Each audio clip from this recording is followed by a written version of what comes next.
네. 책 이제 안 받으신 분이 없으시죠? 네.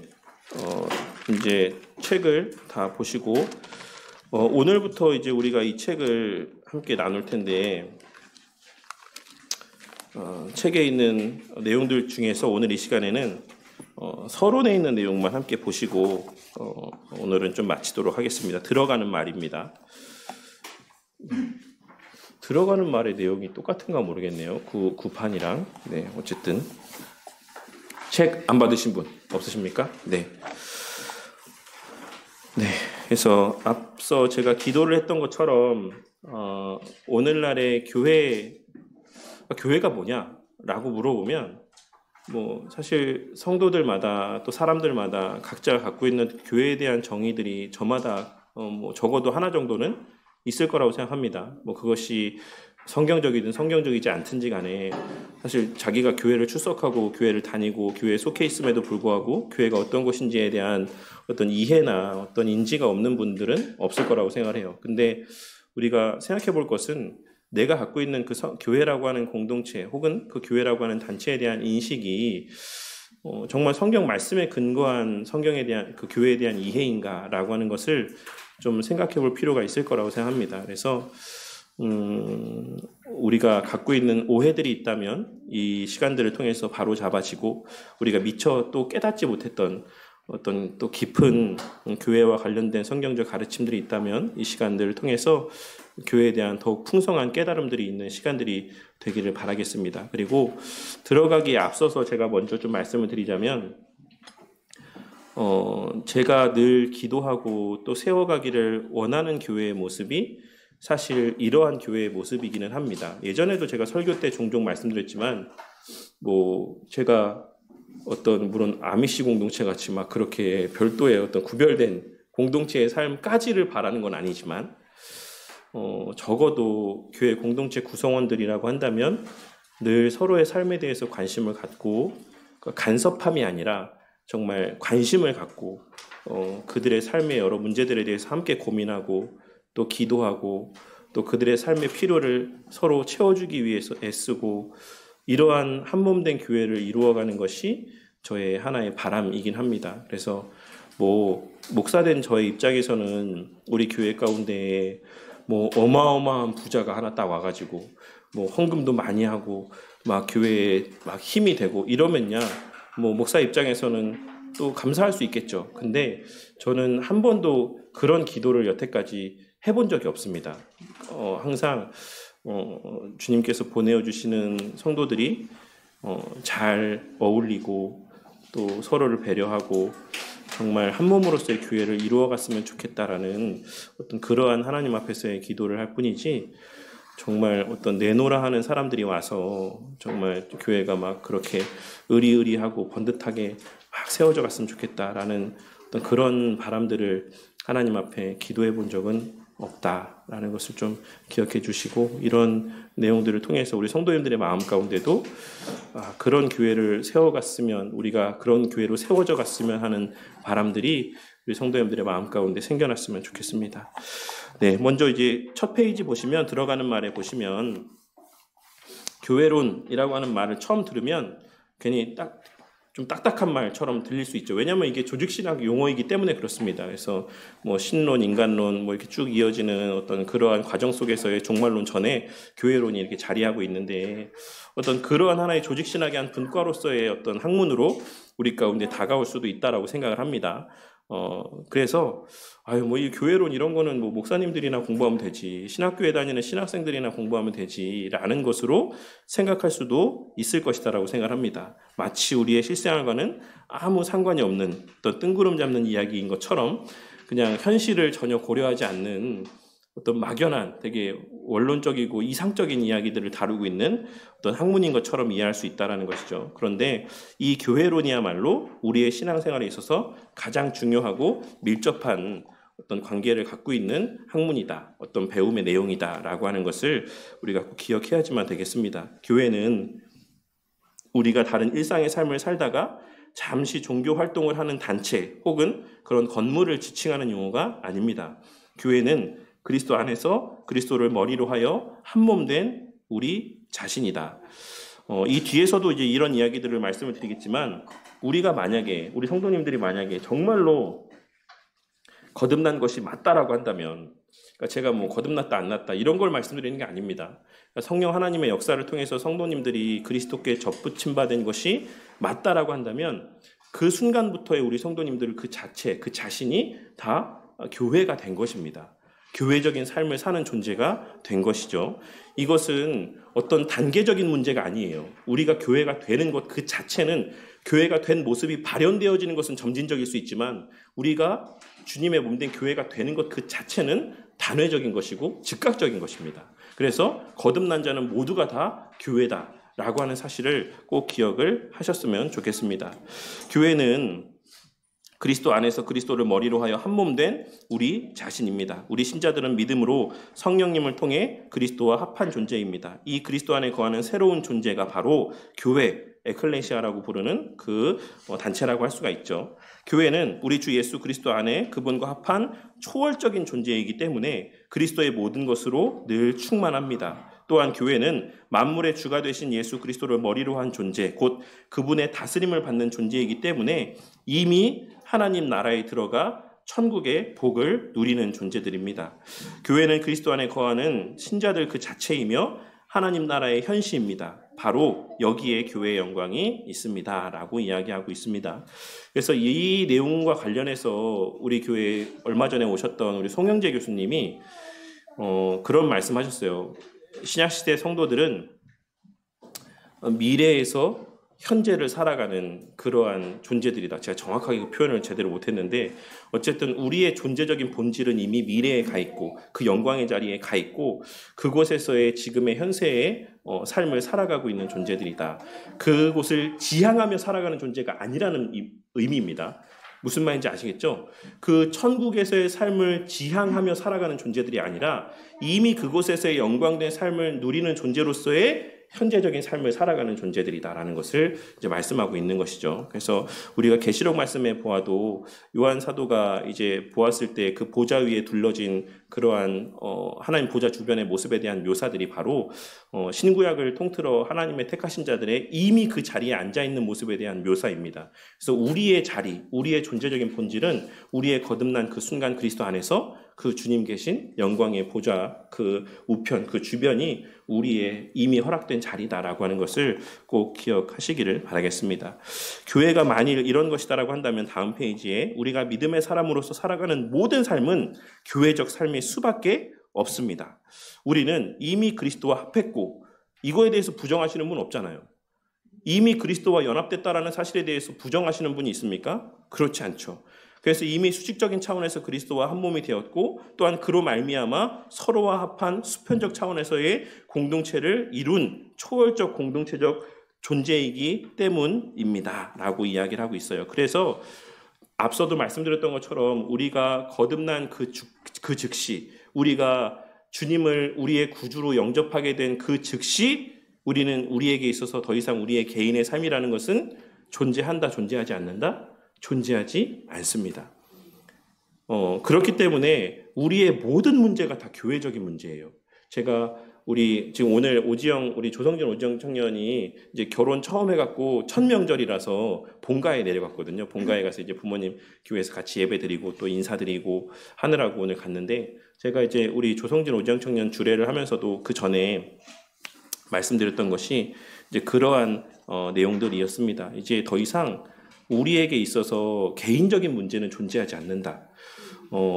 그리스도인에게 있어서 그래서 연애도 교회의 문제인 것이고 결혼도 교회의 문제예요. 근데 많은 경우에 오늘날 그리스도인들 가운데는 결혼은 개인적인 일이죠. 결혼은 가정사죠. 왜 그거를 교회와 목사님이 왜 거기에 대해서 관심을 갖습니까? 라고 이야기하시는 분들을 보게 될 때가 많습니다. 아주 가슴 아픈 말이죠. 근데 그렇지 않습니다. 교회 구성원들이 교회 안에서 연애를 하는 것도 물론이고 짝을 만나서 결혼을 하게 되는 것, 가정을 이루게 되는 것도 교회의 일이고 그 가정에서 자녀를 낳아 양육하는 것도 교회의 일이고 그 교회에서의 어떤 성도가 생을 마감하고 주님 곁에 가는 그 모든 문제도 다 교회의 일입니다. 그래서 이러한 우리가 교회가 어떤 존재인가, 교회라는 곳이 어떤 의미인가, 그리고 나와 교회가 어떤 관계인가라는 것을 우리가 성경적으로 바르게 인지하게 되면 우리 믿음의 선배들이 교회 안에서 왜 결혼을 교회의 일로 이렇게 보고 그 모든 것을 당회의 결정에 의해서 결정을 하고 의논하고 거기에 허락을 받아 결혼을 하는가, 이런 것들에 대한 의미를 우리가 이해할 수 있을 거라고 생각해요. 그런데 이 교회론에 대한 가르침들이 교회 가운데서 바르게 이루어지지 않으니까 성도들이 교회는 교회고 내 삶은 내 삶이지 라고 하는 이런 분리와 괴리된 생각들을 갖고 살아가게 되는 것이고, 거기에 있는 충돌로 말미암아서 오늘날 교회 안에 엄청나게 많은 어떤 불신자들과의 결혼의 모습들, 그리고 여러 가지 성경적이지 못한 어떤 가정의 모습들이 우리 가운데 보여지는 것이다라고 생각을 합니다. 근데 어쨌든 우리가 그리스도와 합한 순간 우리는 교회의 한 공동체를 이루게 된 공동체의 구성원이고, 그를 통해서 이 현세에 살아가는 또 교회, 지역교회의 한 공동체와도 한 몸을 이룬 공동체적 존재가 되었다라고 하는 것을 꼭 기억하시기를 바랍니다. 우리가 살아가는 일상 중에 주 되신 예수 그리스도와 상관없는 것이 없고 한 몸인 교회와 상관없는 개인적인 것이란 존재하지 않습니다. 우리의 모든 것이 바로 교회적인 것입니다. 바로 이 점 때문에 우리는 세상과 구별되는 것입니다. 그래서 이 구별된다라고 하는 말이 딱 들려지면 뭐가 생각나십니까? 우리 성도님들. 제가 여러 번 말씀드렸는데 구별하면 거룩이 생각이 나죠. 나야지만 됩니다.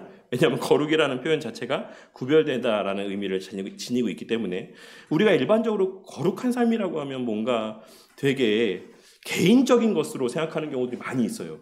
거룩한 삶이라는 것은 개인적으로 말씀 보고 개인적으로 기도하고 개인적으로 봉사하고 개인적으로 헌신하고 뭐 이런 개인적인 어떤 신앙의 열심들을 거룩한 삶이라고 이해하는 경우들이 많이 있습니다.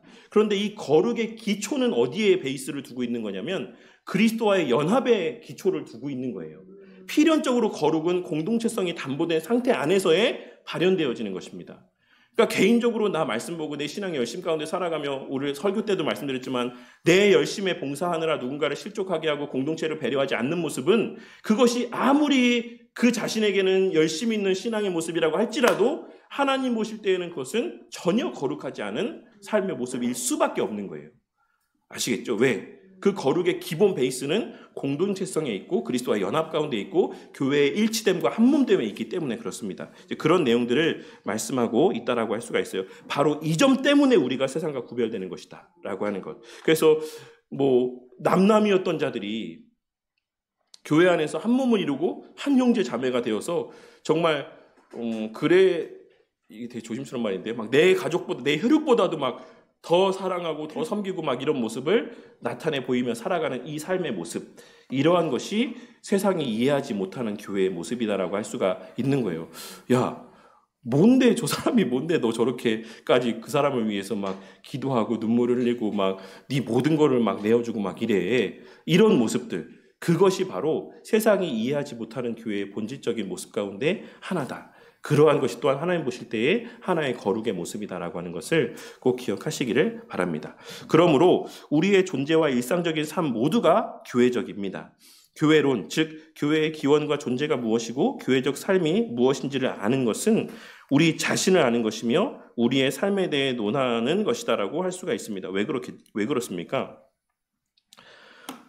인간이 본래, 저는 이제 이 표현을 되게 좋아하는데 어떤 목사님은 조금 약간 머리를 이렇게 고개를 갸우뚱하시기도 하더라고요. 저는 인간의 본래 지음받을 때부터의 그 존재 자체가 공동체로 지음을 받았다라고 생각합니다. 왜냐하면 아담 홀로 하나님께 창조하시지 아니하고 하와와 함께 창조하심을 통해서 한 몸된 관계를 이루게 하시고 그 남자와 여자를 인간이라고 칭하셨기 때문에 인간이라는 존재 자체에는 공동체성이 담보되어 있다고 생각해요. 그리고 이에 대해서 우리 누구셨죠? 이 하이델베르크 교리문답 쓰신 김원수 목사님이 예전에도 말씀드렸던 것처럼 그런 면에서 하나님의 형상의 어떤 속성이 인간의 창조 가운데 반영되어 있다라고도 말씀을 하고 계십니다. 그래서 남자와 여자로 인간이 공동체로 창조된 것, 그것이 하나님의 공동체성을 인간 가운데 투영시킨 어떤 하나님의 형상으로서의 모습이다라고 이야기를 하는 거죠. 그래서 이것을 저는 조금 더 비약적으로 좀 표현해서, 그래서 인간은 본래 처음 지음받을 때부터 교회로 지음받았다라고 저는 생각을 해요. 그래서 그 본래 지음받은 교회의 모습을 더욱더 온전한 의미에서 우리가 회복하게 되는 것이죠. 그리스도 안에서. 그런 것을 통해서 우리가 교회적인 삶이 무엇인지를 아는 것은 곧 우리 자신을 아는 것이다라고 할 수가 있는 것입니다. 그리고 이 자체, 교회가 무엇인지를 논하는 것이 곧 우리의 삶에 대해서 논하는 것이다라고 할 수가 있는 것입니다. 이것만큼 우리에게 중요하고 우리의 삶에 밀접한 것이 또 있겠습니까? 그래서 이 책을 또 지필하신 목사님 섬기는 교회에서는 교회에 오신 분들은 누구든지 복음의 기초를 배우고 성경적인 교회에 대해서 연이어 배운다라고 합니다. 왜냐하면 복음과 교회가 한 쌍이고 동전의 양면이며 우리가 무엇을 믿고 살아야 하는지에 대한 방향성을 이제 제공해주고 있기 때문에 그렇습니다. 성경적인 교회를 공부하려는 분들에게 먼저 복음의 기초를 배우기를 권하는데, 아마 대부분은 이제 배우셨으니까 안 배우신 분들은 나중에 또 따로 기회를 이제 마련해서 나누는 시간을 갖도록 하겠습니다. 교회에 대한 이 소박한 교제를 통해서 예수님이 왜 교회를 내 교회라고 말씀하셨는지를 알기를 바랍니다. 다음 페이지에 이 교제를 통해서 교회가 그리스도 안에서 어떻게 하나인 존재가 되어서 한 몸, 한 가족이 되는지를 충분히 알기를 원합니다. 그래야 참으로 실제 가족같이 사랑하고 섬기며 살아갈 수가 있기 때문입니다.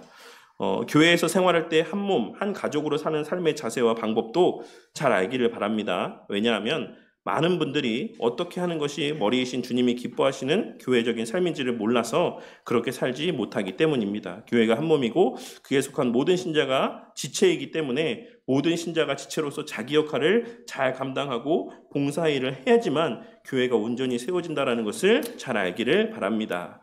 무슨 말입니까? 교회 안에 예전에 설교 때도 제가 이 내용에 대해서 언급했지만 교회 안에 모든 사람들은 다 자기의 역할이 있어요.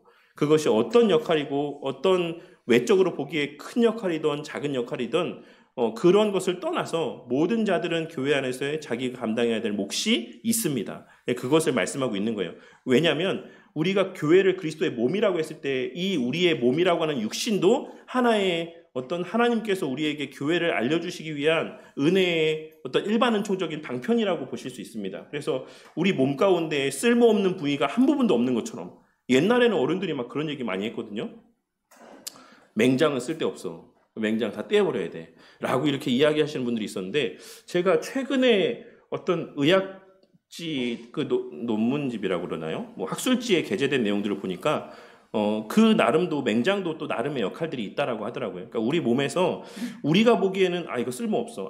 이건 뭐 있으나 마나해 라고 하는 부분들이 우리는 그렇게 생각하지만 실제로 그것을 우리가 알지 못할 뿐이지 우리의 육신에 있는 모든 지체들 가운데 의미 없는 대상은 존재하지 않습니다. 그런 것처럼 교회 안에서의 모든 이들 또한도 각자의 역할들을, 기능들을 발휘함을 통해서 교회가 온전히 세워지는 것이다 라고 하는 것을 꼭 기억하시기를 바라겠습니다. 그래야 주 대신 그리스도가 왜 자신의 것을 은혜와 은사로 한 몸의 지체인 모든 신자들에게 선물로 나누어 주셨는지를 깨달을 수가 있다. 누군가에게는 물질의 부요함을 주시고 누군가에게는 지적인 면에서 더욱더 잘 가르치고 또 깨달을 수 있는 그런 이해의 능력들을 주시고, 왜 누군가에게는 또 요리하는 것에 대한 기쁨을 주셔서 또 어떤 음식으로 봉사하게 하시고, 또 누군가는 또 다른 여러 가지 면에서의 각자의 역할들을 하게 하시는지를 우리가 알 수 있다는 것이죠. 그래서 각자의 받은 모든 것을 서로를 섬겨 모두가 그리스도의 모든 것으로 충만해진다면 그것이 천국 곧 하나님의 나라가 이미 임한 실체일 것이다. 서로가 늘 서로를 위하고 서로를 바라보는 것.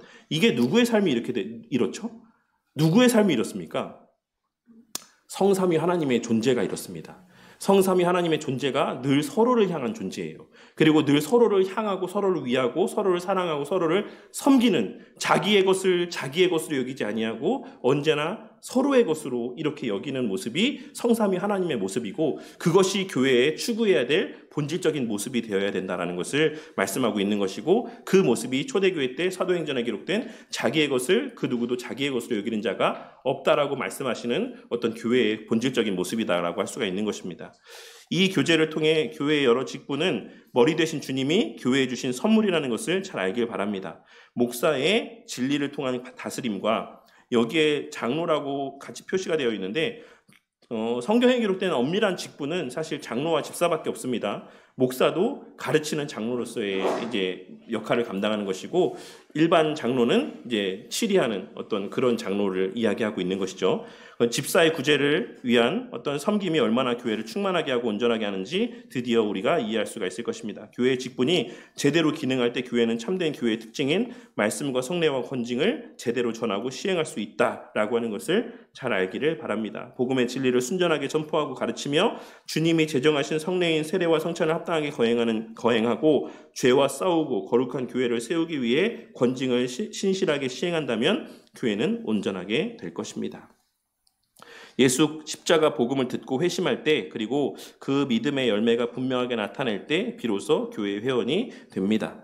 교회의 참된 회원은 세례로 인침받고 성찬으로 날마다 하늘의 양식을 공급받아 한 몸으로 살아갑니다. 교회의 참된 회원은 우리 주님의 말씀에 날마다 순종하며 그렇게 하지 못할 때에는 회개하며 살아갑니다. 그런데 그 주님의 말씀, 주님의 명령의 궁극의 지향점, 본질이 뭐라고 말씀드렸죠? 오늘 설교 시간에 결국 하나님 사랑과 이웃 사랑이죠. 그래서 우리의 어떤 삶에서의 날마다 그 하나님을 사랑하고 이웃을 사랑할 것에 대한 말씀 가운데 순종하며 살아가고, 그렇게 하지 못했을 때 회개하며 살아가는 것이 교회의 본질이에요. 근데 오늘날에는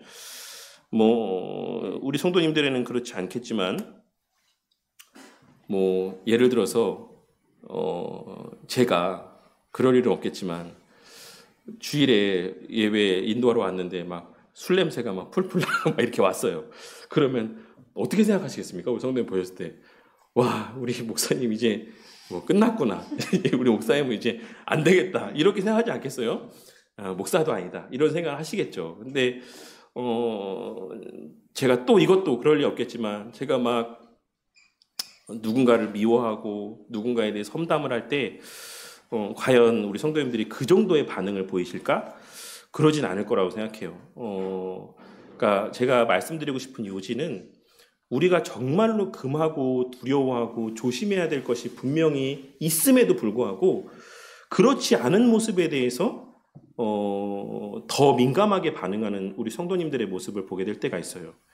그러니까 여러 가지 사소한 이걸 사소하다고 볼지 모르겠지만, 어쨌든 여러 사소한 어떤 잘못들을 저지르는 것에 대해서는 막 눈에 불을 켜고 그것을 막 이렇게 하면서도, 누군가가 누군가를 미워하고 누군가가 누군가에 대해서 험담을 하고 이런 것에 대해서는 그럴 수도 있지, 사람이니까 그럴 수 있지, 이렇게 되게 관대한 모습을 보일 때가 있다라는 것입니다. 하지만 그렇지 않다. 정말 우리에게 있어서의 가장 큰 죄, 우리가 정말로 멀리하고 범하지 않기 위해 애써야지만 될 죄는 하나님의 사랑하시는 하나님의 형상으로서의 지체들에 대한 부정적인 말들, 미워함, 이런 모습들이 우리에게 있어서 얼마나 큰 죄악인지를 기억하고 이제 이와 싸우기 위한 열심의 모습들이 우리 가운데 있어야지만 되겠습니다.